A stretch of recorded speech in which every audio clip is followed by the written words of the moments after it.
The Ancestral Trail, Book 28, Zenon, Laser Lancer.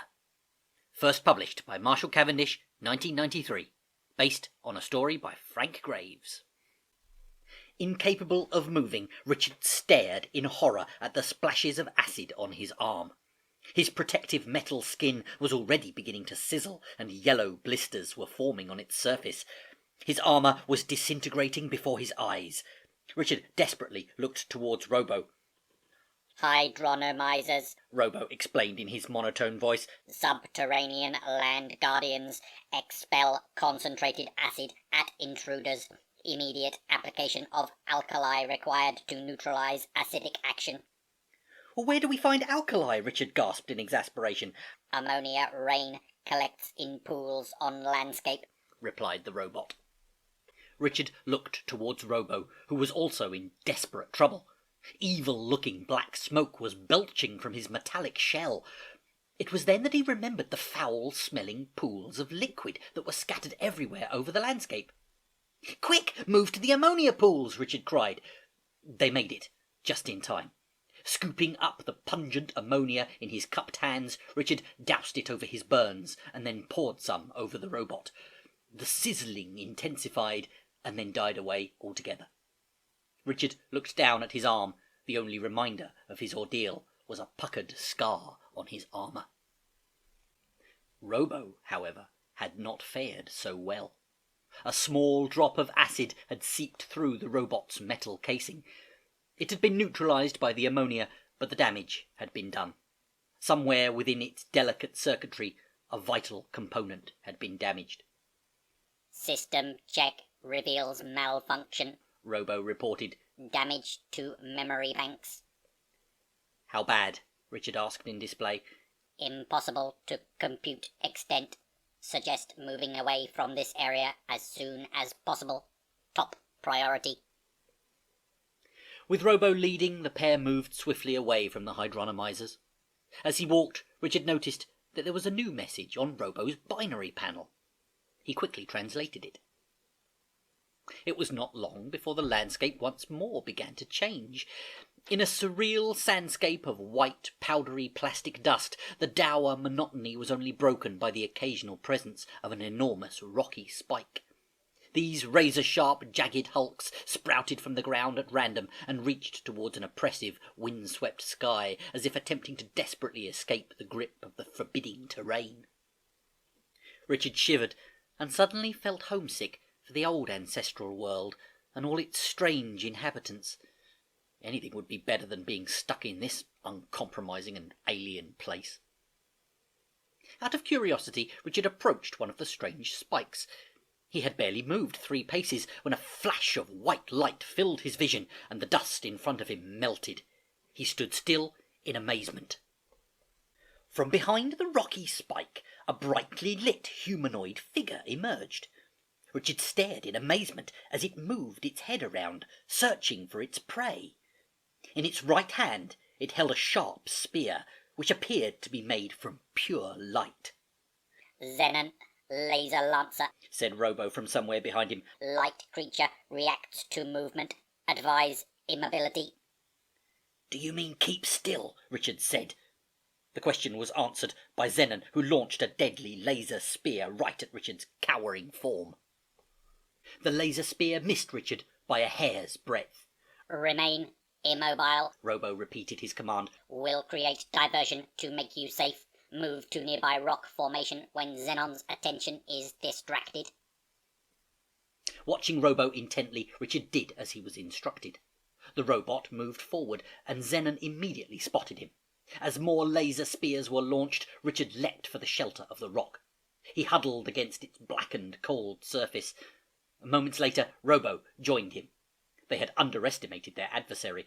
A laser spear struck the spike. It exploded in a cloud of black dust. Richard forced himself to remain still. It was then he remembered the message on the binary panel.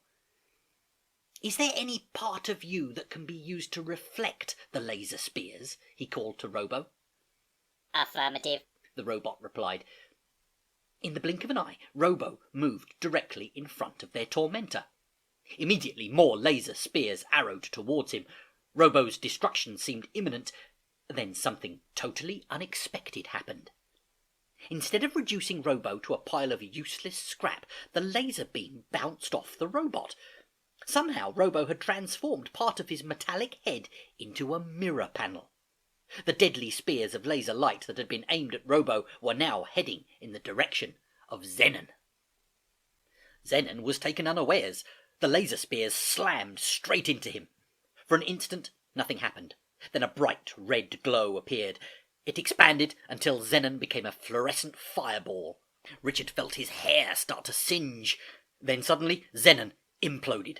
The fireball shrunk to a blinding white dot that hung in the air before vanishing completely. Richard looked towards Robo. "It was lucky you had the mirror," he gasped. "We move on," the robot said in his flat metallic voice, the mirror panel already retracting back into his domed head. Too dazed to do otherwise, Richard fell in behind him and trudged slowly across the powdery plastic dust. Soon the dour terrain petered out, giving way to a land that was fractured like an enormous jigsaw puzzle. It was as if the ground had been dried out under a red-hot sun. Suddenly there was a rumbling noise, and the cracks in the distance began to widen and spread. Robo computed rapidly, gauging the possible threat. "Jump to your right," he instructed. Richard was too slow. The cracks sped across the earth at an incredible speed. The ground opened into a black crevasse. Richard teetered on its edge, then he fell. There was an impression of endless darkness beneath him before his fingers locked around a stone which projected from the side of the chasm. In the gloom, Richard could feel the ground shift as it continued to widen. He clung onto the stone with all of his might. "Help!" he shouted. Richard's cry was drowned in the continual thundering of the earthquake. As the ground began to tilt outwards, he repeated his cry once more. Richard broke into a cold sweat. He was losing his grip. Richard had all but given up hope when a metal hand telescoped down and grasped his wrist. It was Robo. Richard felt himself being hauled up to safety. Hovering above the crevasse, the robot pulled Richard up and deposited him onto the flat ground. The earthquake ceased. Richard stood up and looked around him. He had expected to see a ruined and impassable landscape. To his surprise, everything was much as it had been, a random web of narrow cracks. His feelings of apprehension grew stronger. Richard and Robo set off across the jigsaw terrain. This time, however, Richard was very careful about stepping over the cracks.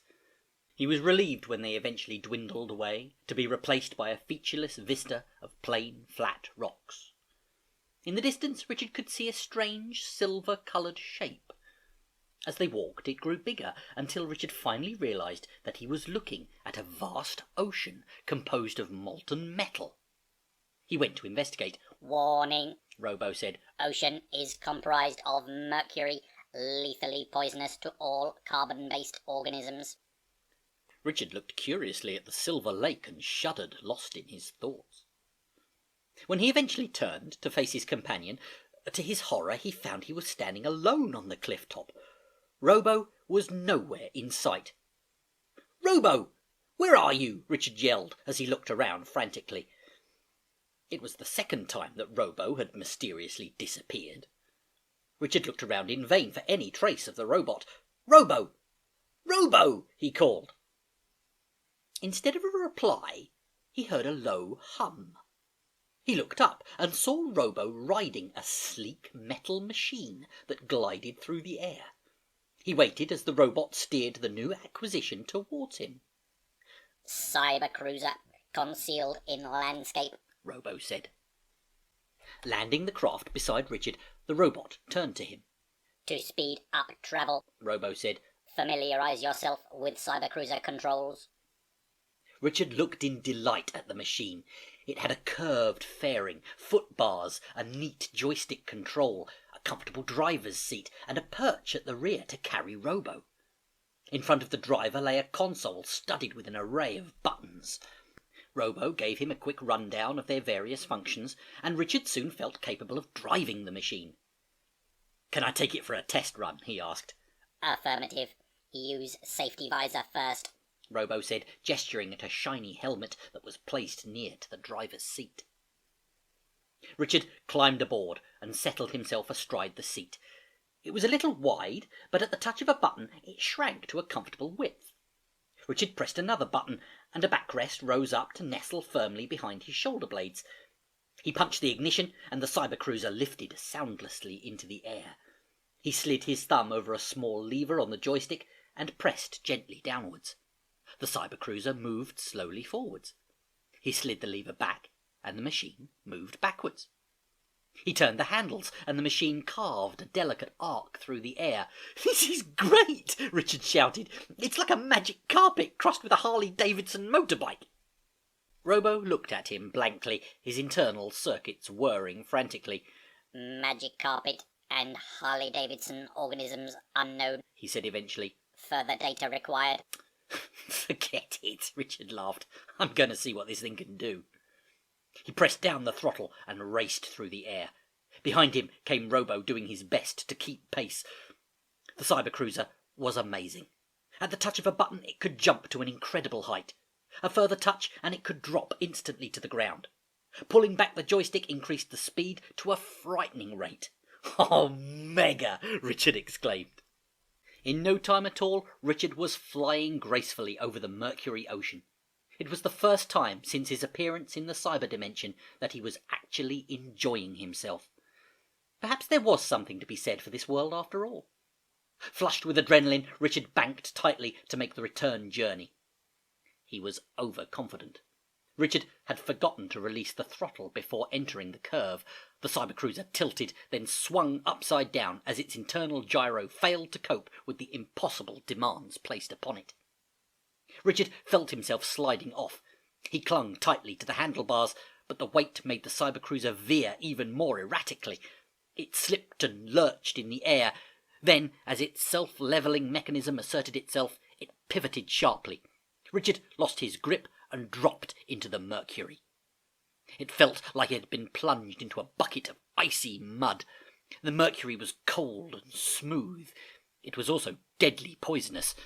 Richard's initial terror dissolved as he realized his armor and visor would protect him from the Mercury. As the icy sea of metal established its hold, Richard knew it was only a matter of time before he sank down. A sudden thought struck him. If the Mercury was not hot, then what was making it swirl and bubble? He looked around for Robo, but he was nowhere to be seen. The robot had been left behind while Richard went joyriding on the cybercruiser. Richard raised his eyes and saw his machine floating idly over the Mercury. It was only just above him, but the distance may as well have been an eternity. There was no way he could reach it. He cursed his own stupidity. Richard realized that any struggle was useless. He would only be pulled down further into the Mercury. He forced himself to remain still, hoping that Robo would rescue him before it was too late. He was up to his armpits by the time the robot finally arrived. Richard waved a hand, and as he did so, the other arm slipped beneath the surface. The poisonous metal lapped against his armor. Robo hovered above the sea of Mercury, and for the second time that day shot out an arm to grab Richard's wrist. The silver liquid silently released Richard. Above, he could hear the whine of Robo's power source as the robot struggled to hoist his load. As he came free, Richard shook himself to release the last few globules of mercury. They fell into the pool below with a gentle splash. He was saved. Or was he? Richard's feet were dangling only inches above the surface, when there suddenly came a commotion from deep within the sea of mercury. Whirlpools surged and deepened. The molten metal parted, and a silvery metal tentacle shot up and wrapped itself around Richard's leg. The creature's grip tightened around Richard. There was no way out. He was being drawn inexorably into the molten metal by an unknown foe. At the same time, Robo strengthened his grip on Richard's wrist. The robot was attempting to pull him free of the creature. Richard's brain raced. In a straightforward tug of war, Robo could not hope to match the strength of his captor. The only hope was for Richard to let go and give Robo the chance to use his heat ray. With a grunt, Richard twisted his wrist out of Robo's grasp. Unexpectedly free of his burden, the robot span wildly through the air. Richard shuddered as the hidden being dragged him into the molten sea.